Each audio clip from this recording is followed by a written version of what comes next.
just a handout with a pamphlet, and I politely said no, ma'am. I mean no disrespect, and I apologize if this fucks up your program. You tell me I'm gonna burn for lying, but the heat can turn water to wine.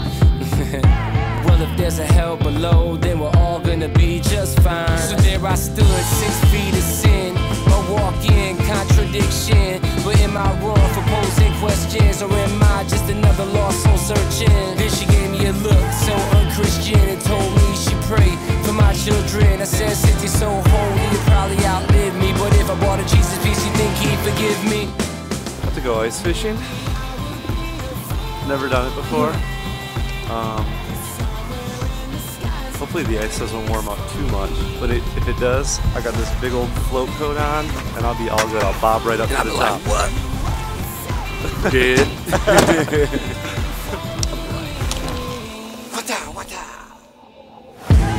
Now I've never been religious, I'm just a big fan of logistics. And if it makes sense, then I'm all for it. I even pray if the situation calls for it. Somebody asked me if I believed in miracles. I try to answer without sounding satirical. I'm 3 years past my expiration, and yet I'm still fresher than a newborn.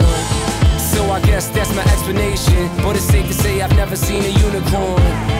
And I never chased rainbows, but I heard the devil wears designer clothes. So does God have a favorite brand? And for that matter, is he even a man? And will I go to hell for even saying that? Only time will tell, I'm just relaying facts. They drill a hole into the ice, and they use this thing called the Pexamar. And this thing goes down, and basically, you can keep an eye on your jig, which is your bait, and your hook down there. And down where this red is bugging out this activity that's like fish.